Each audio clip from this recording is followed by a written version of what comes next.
Todas as vezes que eu vou falar sobre o tópico que eu vou falar hoje, durante esse dia, coisas incríveis acontecem. Normalmente os ataques são severos naquela semana. E essa semana foi uma das mais difíceis desse ano inteiro. As 3 sessões não seriam suficientes para descrever os ataques dessa semana. É comum o departamento audiovisual, várias coisas que funcionavam, de repente param de funcionar. Voos atrasados e vários problemas. Graças a Deus eu moro aqui perto, não tem voo. Mas você vê que não está funcionando as telas, embora funcionam sempre. Ontem estavam funcionando perfeitamente, hoje já não funcionam. Além disso, eu estou com uma irritação na garganta faz alguns dias e só piora. Todos os dias eu não sei como eu vou falar e hoje foi o pior dos dias. Então, enquanto eu prego, você vai orando, irmão.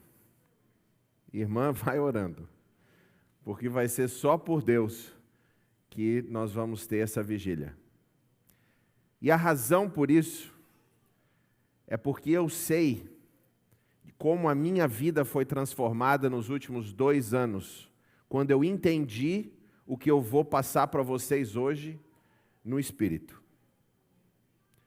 E se você entender também, e praticar e colocar em prática, você pode ter certeza que a sua vida também vai ser completamente diferente. Não todos, existem alguns aqui, e eu vou explicar o que isso significa depois, que eu não sou digno nem de desatar a tua sandália, porque você já vive isso há muitos anos, você já tem a plenitude do Espírito há muitos anos, mas para outros vai ser algo novo, para muitos, para todos talvez, vai ser uma forma de entender esses últimos dias que estamos vivendo e o chamado que Deus tem para você.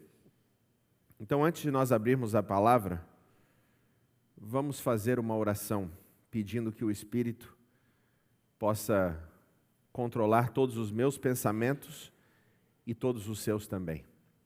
Curve a sua fronte e vamos orar. Mesmo que você esteja em casa, faça o mesmo. Querido Deus, nós damos pausa a todos os nossos pensamentos, nós esquecemos todas as nossas preocupações, nós abandonamos todas as contas a pagar, todas as preocupações com filhos, preocupações com os pais, preocupações com o trabalho, com a escola, e nós deixamos tudo isso fora da nossa mente nesse momento para ouvir somente a Tua voz.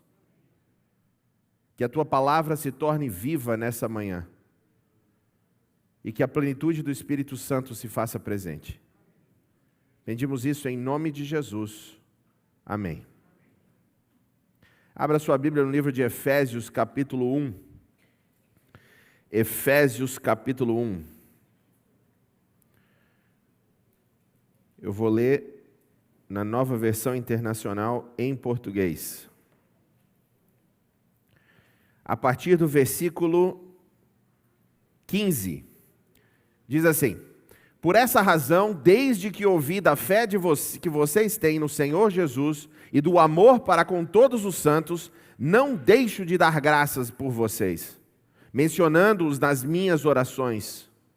Peço que o Deus do nosso Senhor Jesus Cristo, o glorioso Pai, dê a vocês espírito de sabedoria e de revelação por meio do pleno conhecimento dele. Oro também para que os olhos do coração de vocês sejam iluminados, a fim de que conheçam a esperança para a qual Ele os chamou, que são as riquezas da gloriosa herança dele concedida aos santos, e a incomparável grandeza do seu poder para conosco, os que cremos, conforme a atuação da sua poderosa força. Deus exerceu esse poder em Cristo, ressuscitando de dentre os mortos e assentando à sua direita nas regiões celestiais, muito acima de todo governo e autoridade, poder e domínio, e de todo nome que possa se invocar, tanto nessa era quanto na era por vir. Também colocou todas as coisas debaixo dos pés dele e o designou cabeça de todas as coisas para a igreja, a qual é o seu corpo, a plenitude daquele que enche todas as coisas em tudo. Quando nós falamos sobre autoridade, nós precisamos começar com Cristo, pois Cristo está sentado no trono que está acima de todo o trono, e todo o domínio, e todo o poder. Quando oramos em nome de Jesus, nós estamos invocando o nome que está acima de todo o nome, tanto nessa era quanto na era por vir. Quando você vai em oração e você leva os teus pedidos e você apresenta para Deus o que você acha, e você assina com o nome de Cristo, você está assumindo o maior poder do universo. Às vezes nós imaginamos que no grande conflito, no mundo invisível, Paulo fala que ele ora para que os olhos do seu coração sejam abertos, sejam iluminados. Hoje os olhos de muitos vão ser iluminados para ver o que acontece além do mundo físico. Nesse mundo invisível, que existem regras nesse grande conflito, essas regras, elas são seguidas. Satanás não gosta de seguir essas regras, pois o reino dele é baseado em poder. Já o reino de Jesus é baseado no amor. Essa é a grande diferença dos dois reinos. Mas às vezes nós imaginamos que o poder de Cristo e o poder do inimigo, eles são praticamente equivalentes. Nós imaginamos que eles são iguais, porque outras religiões apresentam como iguais. Toda religião tem o bem e o mal, mas o bem e o mal em outras religiões, eles são parecidos em força. Vamos tirar isso da nossa mente desde o começo. Não existe equivalência entre o poder de Cristo e o reino das trevas. Deus é muito mais soberano e poderoso. Você via Jesus conversando com demônios? Em algum momento dos evangelhos apresenta Jesus temeroso quanto aos demônios? Ele bate papo com eles como se eles estivessem sob o seu domínio, porque estavam. Quando Jesus atravessa e chega do outro lado, ele encontra aquele endemoniado que está sendo dominado por uma legião de demônios, 3 a 5 mil demônios.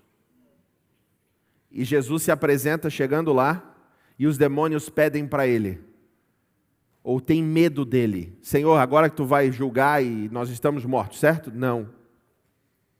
Então, por favor, nos dê permissão de ir para os porcos. Eles entendem a soberania de Cristo. Cristo é soberano absolutamente. Deus faz o que Ele quiser fazer, porque Ele é Deus, nós não somos, e o inimigo com certeza não é, embora queira ser. A soberania de Cristo, ela é muito maior. Quando você se sente oprimido por forças malignas e você sabe que a perseguição que está te afligindo não são causas naturais, mas são do reino do inimigo, não tenha medo, porque aquele que está do seu lado, aquele que te ama, que te salvou, te redimiu, e em nome dele tu busca o Pai, é muito superior. A soberania de Cristo é incomparável com qualquer outra força do universo. É isso que você tem que começar a entender hoje. Que o teu Deus é soberano. O problema é que nós interpretamos mal a soberania de Deus. Por Deus ser soberano, nós absorvemos um extremo que nós conhecemos na teologia como calvinismo. E nesse extremo teológico, entendimento de Deus, as pessoas acreditam que Deus é tão soberano e tão poderoso que Ele vai fazer o que Ele quiser fazer, e a vontade humana sempre vai se prostrar à vontade de Deus. Portanto, dentro do calvinismo, numa versão calvinista da fé, que eu estimo, pelo menos os 40% dos adventistas acreditam nisso aqui, a oração é simplesmente uma forma de você se conectar com Deus. Deus te ama, Ele ama o teu parente, Ele ama aquela outra pessoa, Ele ama a pessoa que você está orando, portanto as suas orações por ela são simplesmente uma forma de você se conectar com Deus. Deus vai fazer por ela o que Ele vai fazer, porque Ele ama já, Ele é poderoso para fazer. Nessa versão teológica, Deus é tão soberano que Ele faz o que Ele quer, portanto a oração é desnecessária praticamente. É só uma forma de você se conectar com Deus. Quantos sermões adventistas de pastores consagrados eu ouvi essa inverdade? Não é à toa que nós não oramos, irmãos. Se você acredita que a oração é simplesmente uma forma de conversar com Deus e Ele vai fazer o que Ele vai fazer, é claro que você não vai orar. A oração vai ser simplesmente um exercício devocional para você. Mas essa não é a verdade bíblica. A verdade bíblica é que Deus é tão soberano, mas tão soberano, que Ele poderia te manipular a tua vida inteira a fazer exatamente o que Ele quer e você nunca perceber que você está fazendo o que Ele quer e não o que você quer. Ele é tão soberano que Ele pode te manipular, assim como todas as outras criaturas, a simplesmente fazer a vontade dEle. Mas isso não seria amor. Quantas vezes eu quero manipular a vontade dos meus filhos, e seria muito mais fácil e muito melhor para eles, se eu pudesse manipular a vontade deles sem eles perceberem que era eu que estava fazendo aquilo. Mas isso não seria amor. Por quê? Porque o amor demanda liberdade, e liberdade verdadeira. Você precisa ter liberdade para poder fazer o que você quer fazer, se você vai adorar. A adoração é tão importante na Bíblia, é tão importante no universo, é tão importante no final dos tempos, porque você precisa do teu livre-arbítrio para poder adorar. A adoração verdadeira precisa você estar no controle de você mesmo para poder adorar. Você precisa dizer e celebrar quem Deus é, e querer copiar quem Deus é e fazer o que Ele faz. Isso é adoração, é você celebrar algo ou alguém e você querer copiar e ser igual a essa pessoa ou a esses valores que são apresentados. O mundo, perdido na falta de Deus, adora celebridades, celebrando quem elas, celebridades, celebrando quem essa pessoa é e querendo fazer igual. As marcas, principalmente de roupa e de tecnologia, elas pagam fortunas para esses influenciadores e essas celebridades usarem as suas roupas. Por quê? Porque as pessoas querem celebrar e fazer igual. Uma celebridade começa a usar determinada roupa, em 3 semanas todas as mulheres estão usando, não todas, graças a Deus, estão usando aquela roupa, ou pelo menos indicações daquilo. Adoração é você celebrar e exercitar o teu livre-arbítrio, celebrando e copiando. E Deus não seria honrado, não seria adorado, se as suas criaturas fossem manipuladas para fazê-lo. É o equivalente do pai tirano que força os filhos a escreverem o próprio cartão de Dia dos Pais. Você já imaginou? Um dia antes, o pai tirano chega e fala, tá aqui, ó, preparei um texto para vocês escreverem. Agora escreva isso aí. E no outro dia ele recebe aquele texto dos filhos. Que valor tem isso? Nenhum. Porque o amor demanda o livre-arbítrio. Então Deus, na sua magnitude, no seu poder, mas no seu amor, Ele chama os seus filhos para governar com Ele o universo e a eles mesmos. Perceba que desde o início, enquanto Ele forma Adão, Adão é formado e ele é mandado a Adão dominar a terra e subjugá-la. Ele é o rei da terra, responsável por cuidar da terra, subjugá-la, dirigir como vai acontecer. E a Bíblia ainda fala que Deus mandou que Ele desse nome aos animais. Aquele que dá nome é o dono, é o governante. É a nossa vocação real, de realeza. Nós somos reis. Você nasceu para ser rei. Você nasceu para ser rainha. Essa é a tua vocação real. O teu Deus do céu não olha para ti simplesmente como um escravo. Ele te criou para você governar com Ele. Perceba que haviam anjos muito mais capazes de dar nome aos animais, mas não foi dada a eles a responsabilidade, porque nesse mundo é dada ao ser humano a responsabilidade de governar. E a Bíblia ainda diz, e o nome que deu, esse foi o seu nome. Por que há uma adição disso aí? Eu imagino os anjos olhando o nome que Adão e Eva deu. Não sei que língua que foi, mas vinha um animal lá. Tá, tá, tá, tá, tá. Aí Adão olhou, eu imagino, né? Olhou para Deus, e Deus incentiva. Parece aquele filho, sabe, que não tem muita coragem de fazer o que o pai está mandando fazer. Aí Deus fala, dá um nome. E Adão olha assim, hipopótamo. Eu imagino os anjos, né, olhando para aquilo e falando, de onde veio esse hipopótamo? Mas esse foi o seu nome. Por quê? Porque Adão foi criado para ser rei. Eva foi tirada de Adão para cuidar de Adão. Olha que coisa mais linda. Adão foi tirado da terra para cuidar da terra. Eva foi tirada de Adão para cuidar de Adão. Mães, que responsabilidade você tem com seus filhos? Esposas, que responsabilidade vocês têm com seus maridos? Essa é a nossa vocação sacerdotal, de cuidar uns dos outros. Quando vem o pecado, perceba que as consequências para Adão. Primeiro, Deus chamou o nome de Adão enquanto andava no jardim, pois a responsabilidade era dele. Ele foi o primeiro que Deus conversa. As consequências para Adão foram que a terra não daria mais o seu fruto como antes. Ele agora teria que trabalhar. A natureza perde a sua capacidade de ordem, porque o ser humano responsável por ela agora se alinhou contrário a Deus e quis ser Deus ele mesmo. Toda a ordem do universo e da terra foi quebrada ali. Já com Eva, as consequências para Eva não são a terra. A consequência para Eva tem a ver com Adão, com a amplificação da dor durante o parto. Essas consequências são terríveis, pois agora eles têm que seguir a sua função sem a terra ajudar e sem Adão ajudar. Você será subjugado ao seu marido. Não era para ser assim.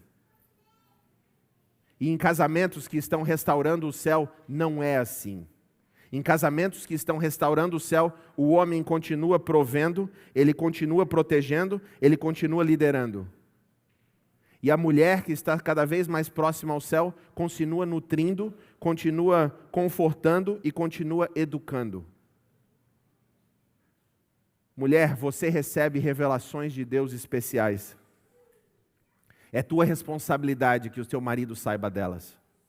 E maridos, prestem muita atenção na sensibilidade da tua esposa. É muito provável que na sua casa ela seja muito mais sensível ao espírito do que você.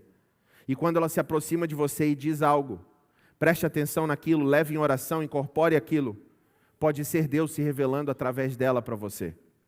Nunca se esqueça disso.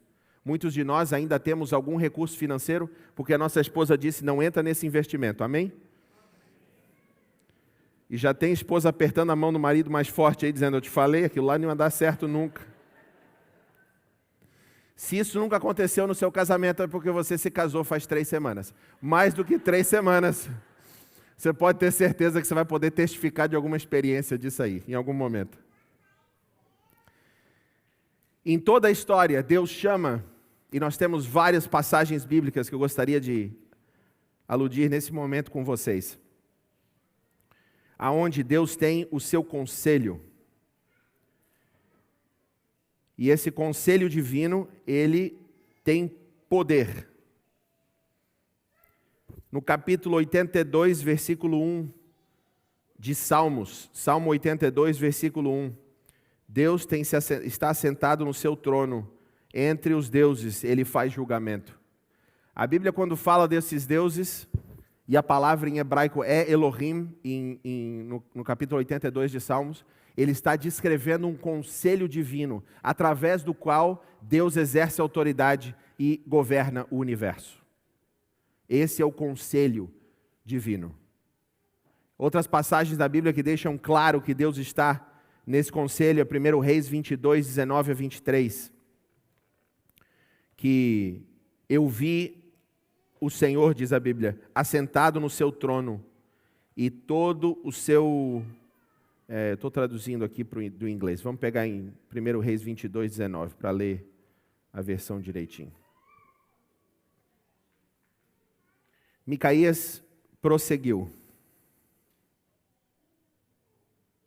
Portanto, ouça a palavra do Senhor. Viu o Senhor assentado no seu trono, com todo o exército dos seus diante dele, e à sua direita e à sua esquerda. Então o Senhor disse: quem enganará Acabe para que ataque Ramote Gileade e morra lá? Depois você pode estudar essa passagem, uma passagem muito difícil de entender, mas Deus, Ele está no seu conselho divino e Ele pede conselho. O que nós vamos fazer numa situação dessa aqui?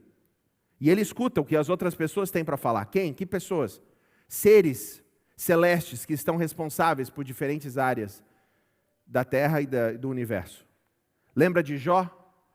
Como que Jó abre? Deus está no seu conselho e os representantes vieram conversar com ele. Existem várias passagens da Bíblia que apresentam esse conselho divino. Perceba, por exemplo, em Abraão. Deus chama Abraão e dá a terra para ele. Só que chega um momento que Deus quer destruir Sodoma e Gomorra. Sodoma e Gomorra estava dentro da terra que Deus havia dado a Abraão. O que Deus faz antes de destruir a terra? Ele vem conversar com Abraão. Abraão tem um conselho divino e Deus fala para Abraão: eu vou destruir Sodoma e Gomorra. E o que Deus espera de Abraão? O que Deus está pedindo de Abraão? É difícil de acreditar nisso, mas eu vou dizer para vocês. Deus está pedindo o conselho de Abraão. Esse conselho divino é você exercendo o teu livre-arbítrio, a tua vontade, a tua capacidade intelectual e espiritual de dizer para Deus o que você acha que tem que acontecer. Eu sei que é um negócio louco você imaginar que Deus está precisando do que você acredita. Mas no mundo cósmico, no mundo invisível, Deus precisa da tua opinião. Ele quer a tua opinião. Ele governa através de você. E Abraão fala... O que Abraão fala? Vai lá e mata tudo mesmo. Não. O que ele fala? Senhor, e se tiver 50, ainda tu vai destruir? E Deus fala: é verdade, é um bom ponto que você levantou, Abraão. Se tiver 50, eu não destruo. Só que tem um problema, Abraão. Não tem 50. Tá bom, Senhor. E se tiver 40? E Abraão agora está negociando com Deus a destruição de uma cidade que fica no território que Deus deu para ele. Deus respeita o território que ele deu para Abraão, o ponto de se perguntar para ele. Chegou no final, não tinha nem 5. O que Abraão fala? Nada. É verdade, Senhor, não tem chance mesmo. Pode destruir, porque isso aí... E com essa resolução do conselho, Deus destrói Sodoma e Gomorra e tira Ló lá de dentro, com certeza por intercessão de Abraão. Mas vamos ver um próximo exemplo. Deus entrega a liderança do povo de Israel na saída do Egito para quem? Participa comigo. Quem? Moisés. Não foi Noé. Noé é outra pessoa. Moisés. E Deus, na sua ira, o povo não faz o que precisa fazer, o povo está se entregando a deuses do mal, depois do bezerro de ouro, e Deus está tão indignado na sua ira que ele vem para Moisés e ele conversa com Moisés primeiro. E qual que é a conversa de Deus para Moisés? Me ajuda? Você lembra? Eu quero matar todo mundo. Moisés, vamos começar de novo. Basicamente foi o que Deus disse. Eu acho que eu vou destruir todo mundo e eu vou começar de novo com a tua descendência, porque esse povo eu não sei se tem mais chance. O que ele espera de Moisés? A verdade do que está no coração dele. E o que Moisés fala? Então, Senhor, corta o meu nome também. Eu não quero ter parte nisso. E Moisés dá uma aula de reputação de marca para Deus. Esse povo é chamado pelo teu nome.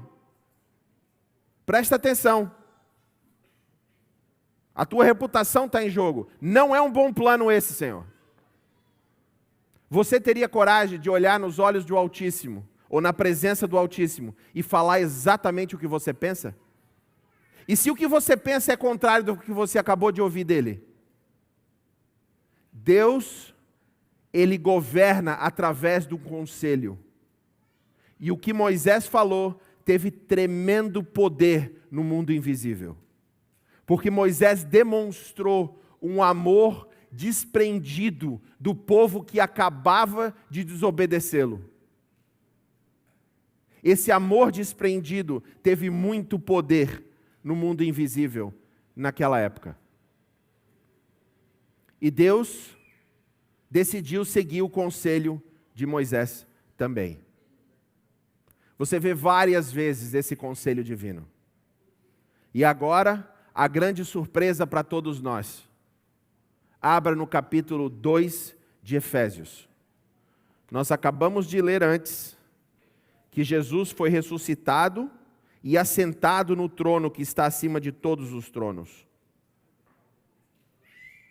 Na segunda parte da vigília nós vamos ler a parte inteira desse capítulo, mas por enquanto vamos ler apenas o versículo 4 em diante. Todavia Deus, por ser rico em misericórdia, por causa do grande amor com que nos amou, deu-nos a vida com Cristo, quando ainda estávamos mortos nas transgressões. Pela graça sois salvos. Agora presta bem atenção no que a sua Bíblia diz.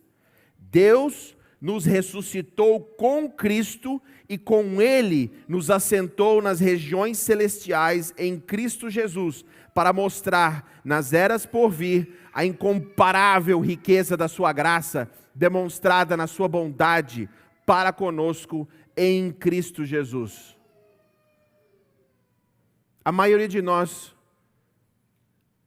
não entende o que esse verso está dizendo, porque sinceramente é bom demais para ser verdade, é assustador demais para ser verdade. Mas o que essa passagem está dizendo é que quando você, no batismo, morreu para você mesmo, Deus te ressuscitou e Ele te assentou nas regiões celestiais com Cristo. Você está sentado num trono de autoridade nas regiões celestiais.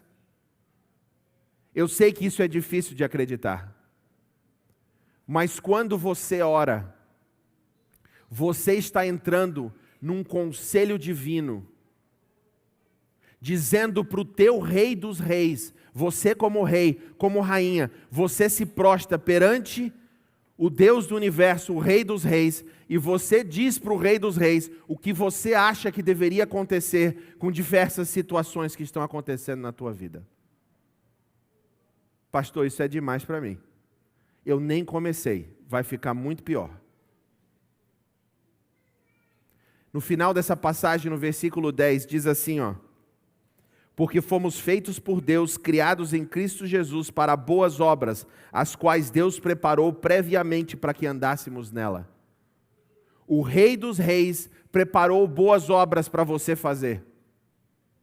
Pai, você que é o cabeça do seu lar, você é o rei do seu lar. Na sua casa você é o rei, você é o cabeça. Você pode ser um bom cabeça ou você pode ser um cabeção, mas você é o cabeça do seu lar. Você não tem opção. Você, como rei do seu lar, você precisa exercitar essa autoridade, porque você está sentado com Cristo Jesus. Quando você se ajoelha de madrugada e você fala com o Rei dos Reis sobre o que está acontecendo na sua casa, entenda que aquele ato, existe poder nessa oração. Por quê? Porque existe amor na sua oração. A verdadeira autoridade, ela vem através do amor. Ninguém amou como Cristo, portanto ninguém governa como Cristo. Ele foi ressuscitado e está no trono mais alto porque ninguém ama como Ele. Mas o amor que você tem pela sua família Ele dá autoridade para você de orar, e Deus, a partir disso, tem uma permissão legal no grande conflito de agir. Quando eu tinha 13 anos de idade, meus pais venderam a casa deles em Florianópolis para me mandar estudar na Inglaterra, porque minha mãe teve uma visão que eu precisava aprender inglês na Inglaterra para poder ajudar na missão da Igreja Adventista mundialmente. Deus botou isso no coração dela. E ela não tinha sacrifício que ela mediu para isso. Mas o meu pai, muito mais sensato, não queria vender a casa e colocar um menino de 13 anos de idade. Você já viu um menino de 13 anos de idade? Completamente volátil. Pode desistir a qualquer momento. E eles tiveram um acordo. A mãe ia orar e eles não iam anunciar mais a casa, nem na imobiliária, nem com placa. Então você imagina a situação, não tinha mais placa. Por quê? Porque a mãe botava a placa de manhã, o pai vinha e pegava a placa e levava para dentro de casa. A mãe botava de manhã, o pai vinha, pegava a placa e botava dentro de casa. Essa era a luta. E eles combinaram, vamos parar com essa loucura. E a mãe propôs, eu vou só orar. Não vamos mais anunciar a casa. Mas se alguém vir comprar a casa, nós vendemos. O pai pensou, analisou do ponto de vista lógico e chegou à conclusão que não existia nenhuma chance de alguém vir comprar a casa, concordou. Hoje eu falo inglês, você já entendeu o que aconteceu, né? Acho que demorou umas 2 semanas, alguém veio lá em casa, bateu na porta. Eu queria comprar uma casa igual a de vocês. Vocês considerariam vender? A indignação dentro do meu pai foi absurda. Mas ele, um homem honroso, honrou a sua palavra e foi à frente. O que aconteceu nesse período? O que aconteceu foi que minha mãe, que está sentada aqui hoje, ela continuou a orar de madrugada.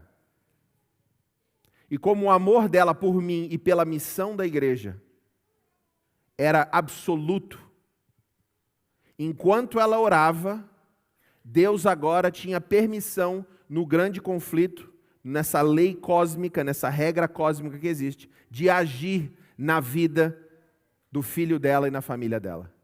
E com essa permissão legal, os anjos de Deus influenciam e trazem com o Espírito Santo um comprador para casa. Comprou com o dinheiro que precisava, eu fui estudar na Inglaterra para aprender inglês. 3 meses depois, eu não aguentava mais. Eu tinha uma vida muito livre em Florianópolis. Cheguei na Inglaterra, tinha que usar terno e gravata todos os dias para ir para a escola. Num colégio interno inglês, com 29 sinos que apertavam desde 3 minutos para 7. Esse aí era só para preparar para você acordar. Não precisava acordar ainda. Acordava às 7 da manhã, mas o 3 para 7 era só para preparar. Liderado por esses sinos o dia inteiro, eu não aguentava mais. Falei, pai, chega, vou embora. Claro que eu liguei para o meu pai, eu tenho inteligência.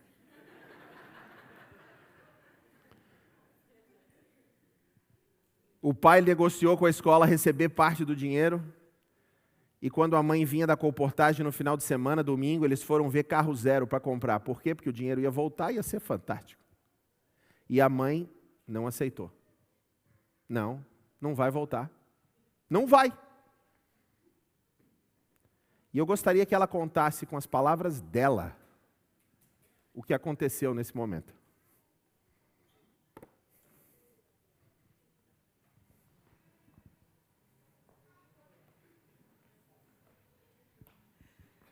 Bom dia, igreja. Recordando tudo isso, emocionada, eu fui trabalhar naquele dia bem triste. E eu não conseguia falar sobre os livros. Eu só mostrava figurinha para as pessoas. E chorando, sem parar. Só que o meu anjo, o anjo do Evangelho, não deixou que as pessoas vissem os meus sentimentos. Eu estava escondendo em Deus a tristeza do meu filho voltar. E eu disse para o marido assim, marido, olha só, esse carro é lindo, é zero, mas é lata. Lata vai envelhecer, vai enferrujar. E o teu filho, na escola, com essa idade, ele vai crescer, ele vai ter conhecimento, e nunca ninguém vai conseguir tirar dele tudo que ele aprender na escola. E tivemos que botá-lo lá na Inglaterra, porque ele ia voltar, ele ia fugir, ele ia fazer alguma coisa no Brasil, e ele ia vir embora. Não importa o muro que tivesse de altura, ele ia fugir. Mas eu sabia que longe, e num país estrangeiro, tinha regras, tinha normas, e ele precisava disso. Uma mãe sabe o que o seu filho precisa. E aí eu disse, não, esse carro não vai ter valor daqui a uns anos. E quando o teu filho voltar da Inglaterra, dominando o inglês, conhecendo outras culturas, quantas culturas tinha nesse colégio? 40 e poucas. 40 e poucos países. Ele não vai ser o mesmo. E ele precisa dessa idade para aprender. E eu chorando com Deus, trabalhando e chorando. Aquele dia foi o dia que eu mais vendi. Foram 16 coleções. E eu voltei para casa, a minha líder disse, irmã Regina, o que está acontecendo com você? Você está muito triste, você não vendeu nada hoje? O que aconteceu? Te trataram mal? E eu disse, eu não quero falar, eu estou em silêncio. Aí ela disse, você não quer comer? Eu preparei uma comidinha para você, porque a gente só comia de manhã e à noite. Passava o dia inteiro só com água. Aí ela disse, não, eu preparei. Eu falei, eu não quero comer, eu estou sem fome. E ela disse, o que acontece com você? Você não é assim, houve alguma coisa muito grave. Houve alguma coisa com o Samuel? Aí eu disse, sim, meu filho não quer ficar lá. Mas ele vai se matar, mas ele não vai voltar. Porque ele ligou para mim. Foi isso mesmo, eu liguei e falei, mãe, eu vou voltar. Não, não vai. Vou voltar. Não vai. Mãe, ou eu volto ou eu me mato. A tua missão não está cumprida, então tu te mata, mas voltar tu não vai. Eu tive coragem de dizer isso, e eu chorava constantemente, e eu fui dormir triste, com o olho inchado.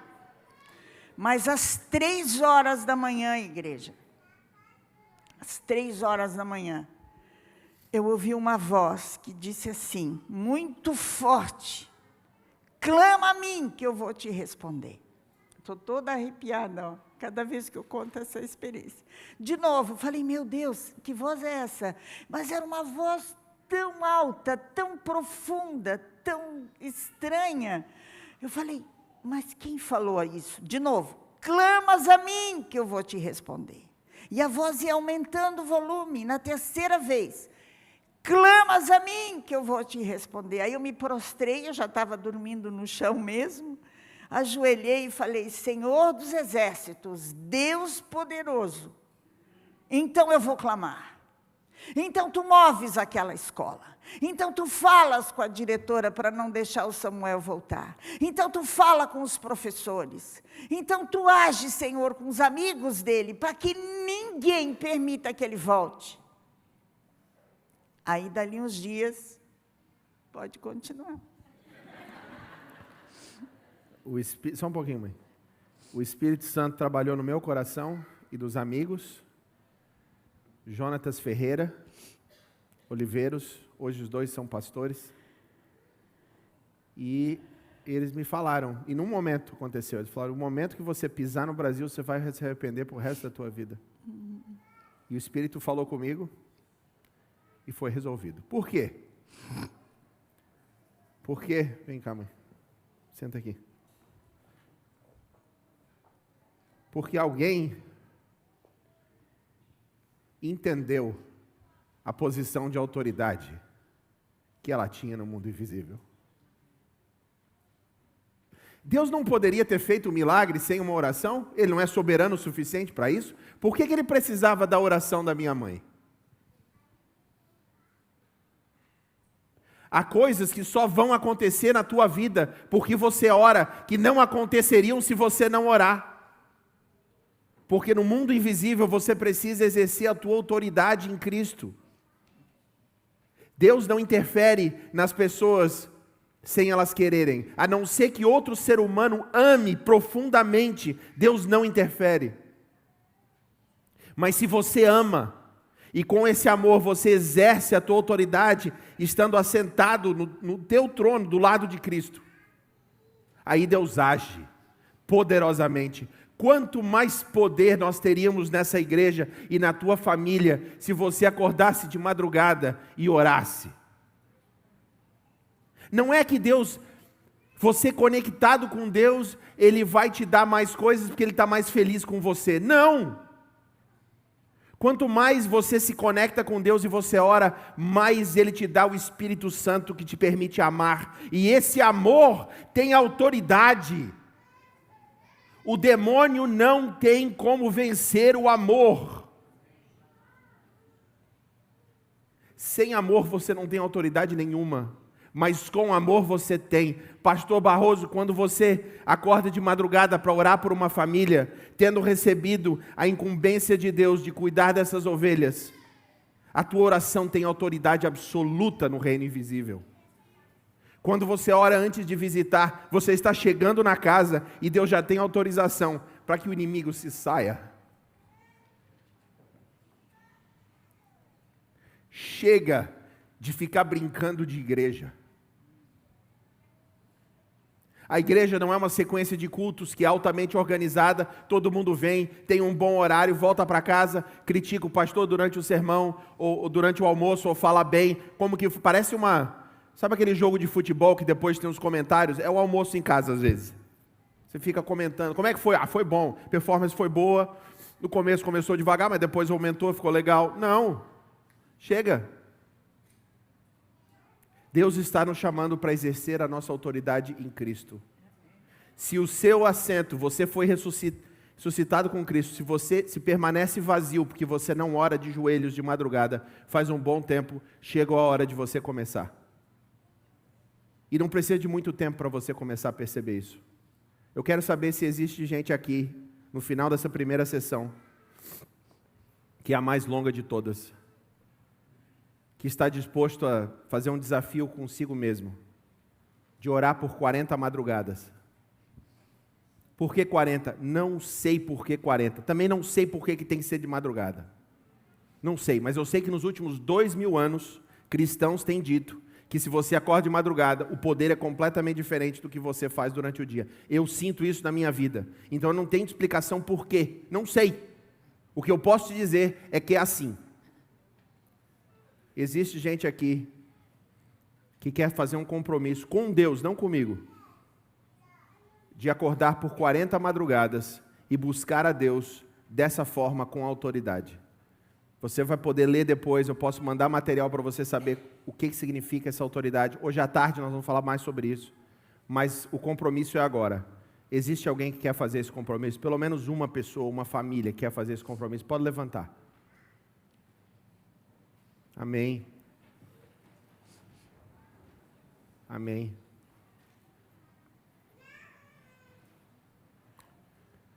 Vamos orar nesse momento por vocês. Querido Deus, contempla a tua igreja. Amém. Cada família, cada pessoa que se levantou. Pai querido, o inimigo já começou a partir de hoje a fazer planos para que nada dê certo na vida deles. Porque o inimigo sabe que se eles acordarem de madrugada e com amor intercederem por eles mesmos e por outros, não existe poder no universo que vai segurar a tua ação na vida da família deles e das pessoas com que eles oram. Amém. E o inimigo já sabe disso, então ele já começou a fazer planos, mas tu és mais poderoso. E te pedimos nesse momento que tu já neutralize qualquer plano que for feito, para que essas famílias e essas pessoas não acordem de madrugada como estão fazendo compromisso agora. Querido Deus, eu imagino o que vai acontecer na vida delas, enquanto elas exercem essa autoridade em Ti. Não há limites para o Teu poder e o que Tu pode fazer, Senhor. A única limitação é a nossa capacidade e o nosso desejo de nos entregarmos a Ti. Então tira esse limite. Dê amor no nosso coração. Amém. Para que a gente possa orar com amor. Um amor do Espírito Santo, um amor que consome, um amor verdadeiro. O Teu amor. Amém. Nós pedimos isso, Pai, não porque merecemos, mas debaixo da autoridade de Cristo, que está sentado no trono acima de todo domínio e poder dessa terra, tanto visível quanto invisível, cujo nome é o maior nome que pode ser invocado tanto nessa era quanto na era por vir. Pedimos o nome dele, o nome de Jesus. Amém.